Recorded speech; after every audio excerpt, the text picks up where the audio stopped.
Okay, if you have your Bibles, please open with me to the book of 1 Peter chapter 2. 1 Peter chapter 2. Kwa hivyo tafadhali ukiwa na Biblia yako ufungue nami katika kitabu cha waraka wa kwanza wa Petro sura ya 2. I'll start reading in verse 1, I'll read through verse 5, then I'll read verse 9, and then Pastor Venyah will translate. Okay, tutaanza kusoma kuanzia mstari wa kwanza hadi mstari wa 9, alafu mtarudia kusoma nyuma yake kwa Kiswahili. 1 Peter chapter 2 verse 1. Wherefore, laying aside all malice and all guile and hypocrisies and envies and all evil speakings, as newborn babes, desire the sincere milk of the word, that you may grow thereby. If so, ye have tasted that the Lord is gracious, to whom coming as unto a living stone, disallowed indeed of man, but chosen of God and precious. Ye also, as lively stones, are built up a spiritual house and a holy priesthood, to offer up spiritual sacrifices acceptable to God by Jesus Christ. Now verse 9. But ye are a chosen generation, a royal priesthood, and a holy nation, a peculiar people, that you should show forth the praises of him who hath called you out of darkness into his marvelous light. Tasoma waraka wa kwanza wa Petro sura ya 2 mstari wa kwanza hadi wa 9. Basi wekeni mbali uovu wote na ila yote na unafiki na ushuhuda na masingizio yote. Kama watoto wachanga waliozaliwa sasa, yatamanini maziwa ya akili yasiyogosiwa, ili kwa hayo mpate kulia wokovu, ikiwa mmeonja ya kwamba Bwana ni mwenye fadhili.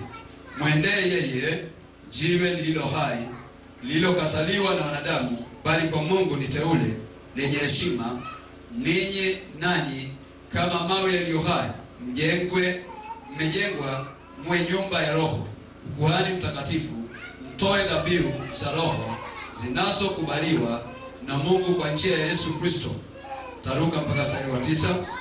Bali ninyi ni mzao mteule, ukuhani wa kifalme, taifa takatifu, watu wa miliki ya Mungu, mpate kuzitangaza fadhila zake yeye aliyewaita mtoke gizani mkaingie katika nuru yake ya ajabu. Verse 5 of 1 Peter chapter 2 shows us the vision that the Heavenly Father has for us as his church. Mstari wa 5 katika kifungu hichi inatuonesha kabisa maono Kristo alionayo juu ya kanisa lake. This scripture points out 3 things that we are to be in the Lord. Andiko hili linatambua kabisa mambo matatu ambayo tunapaswa kuwa katika Kristo. Number 1 verse 5, we are to be lively stones. Namba 1 kabisa katika mstari wa 5 ni kwamba tunapaswa kuwa mawe yaliyo hai. We are to be living, not dead. Tunapaswa kuishi sio wafu. We have to have the life of God flowing in our veins. Tunapaswa kuwa na uzima wa Kristo ukisambaa ndani ya miili yetu yote. We need to be on fire for Jesus Christ. Lazima tuwe katika uamsho kwa ajili ya Kristo Yesu. We are to be unlike the world. Tunastahili kuwa tofauti kabisa na ulimwengu. We are to be used by God to change the world. Tunapaswa kutumiwa na Mungu kubadilisha ulimwengu. We are to turn the world upside down for Jesus Christ. Tunapaswa kugeuza ulimwengu juu chini kwa ajili ya Kristo. That's number 1. Hilo ni namba ya 1. Number 2, we are to be a spiritual house. Namba ya 2 ya kwamba tunapaswa kuwa nyumba ya roho. Not a carnal house. Sio nyumba ya mwili. Not a natural house. Sio nyumba ya kawaida. That means in our life as a true church, corporately and individually, hiyo ina maana kwamba maisha yetu sisi binafsi na hata kanisa kwa jumla, our emphasis in life is to be on the spiritual things. Ya kwamba maisha yetu yanastahili kuwa katika msingi wa mambo ya rohoni. Not on the physical things. Sio mambo ya mwilini. Our emphasis is to be growing spiritually, to be like Christ. Makusudio yetu na mazio yetu ni kukua katika roho ili tufanane na Kristo. Not to have a whole bunch of money and be successful in all these natural things that the world does. Na tuwe tofauti kabisa na watu wa ulimwengu jinsi ambao wana maazimio kupata hela na hata mambo mbalimbali. That's important. We're to be a spiritual house, not a carnal house. Na hilo ni la muhimu kwa sababu tutakuwa nyumba ya roho na sio nyumba ya mwili. And number 3 in verse 5, we're to be a holy priesthood. Na namba ya 3 ni kwamba tunapaswa kuwa ukuhani mtakatifu.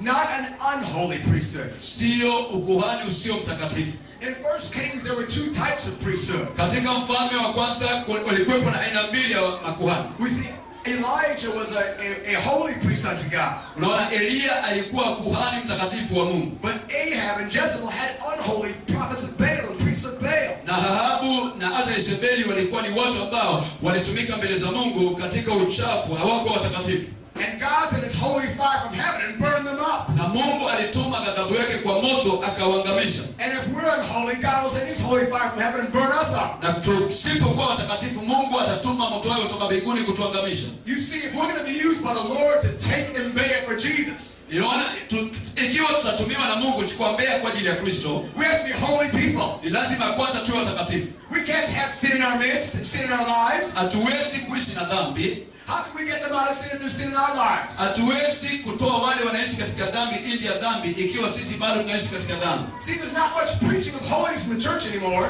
Ya dhambi haihubiriwi tena kanisani tena. Because most preachers are scared if they preach holiness they won't get an offering. Maana wahubiri wengi sana wanahubiri tu ili wapate sadaka. The Bible says that we're supposed to bring up holy offerings unto God. Na kile maandiko yanasema kwamba tunapaswa kutoa dhabihu zilizo hai kwa Mungu. By living a holy life unto God. Kwa kuishi maisha matakatifu kwa Mungu. We're to be a holy priesthood. Tuishi ni ukweli mtakatifu. This is the true church. Hili ndio kanisa la kweli. The Lord commands us in 1 Peter 1:14 and 15. Mungu anaagiza katika Petro wa kwanza 1:14. Be holy, for I am holy. Kwamba mwili watakatifu kwa kuwa mimi ni mtakatifu. Leviticus 11:44 and 45. Walawi 7 Leviticus 11:44 and 45. Wa mambo ya Walawi 11:44-45. The Lord says, you shall be holy because I am holy. Bwana anasema kwamba lazima muwe watakatifu kwa kuwa mimi ni mtakatifu. Hebrews 12:14. Ebrania 12:14.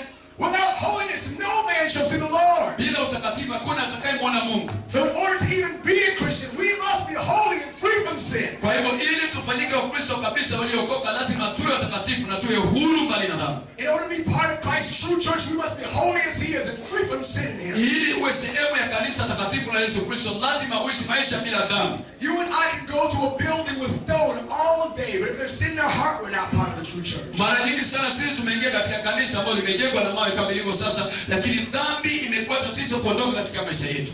Holiness and being part of the true church is a matter of our heart and commitment to Christ. Utakatifu ni sehemu na nguzo katika kanisa, na hicho ndicho ambacho kinatokana ndani ya moyo wako na sio kinginecho. Not going to a building of dead stones. Sio kuenenda katika hekalu au kanisa lililojengwa na mawe. It's going to Christ, the living stone. Ni kuendea Kristo ambaye ndiyo jiwe lililo hai. Amen. Amen.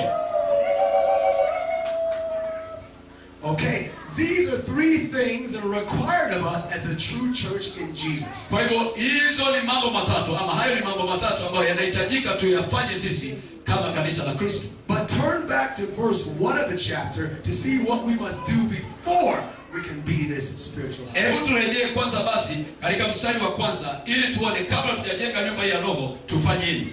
Verse 1 says, wherefore laying aside all malice. Maandiko yanasema katika mstari wa kwanza, basi wekeni mbali uovu wote na ila yote. Malice in the Greek means ill will towards other people.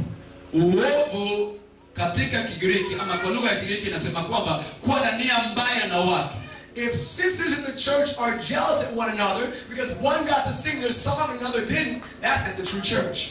Ikiwa dada moja yuko ndani ya kanisa ni mwimbaji, anamuonea dada mwenzake ambaye ni mwimbaji kijicho, hiyo ndio sehemu ya uovu ambao tunaongea, ambayo sio sehemu ya kanisa. If brothers in the church hate one another because one got to preach and one didn't, that's not the true church. Kama ndugu walioko ndani ya kanisa wanachukiana kwa sababu mwingine anahubiri zaidi kuliko mwenzake, hiyo sio kanisa lilo hai. You see, Satan's kingdom is built on hatred and jealousy and envy, not Christ's kingdom. Unaona, ufalme wa shetani unajengwa katika msingi wa chuki, hila na hata maovu, lakini hiyo sio ufalme wa Kristo kabisa. Christ's kingdom is built on holiness, which really is true love.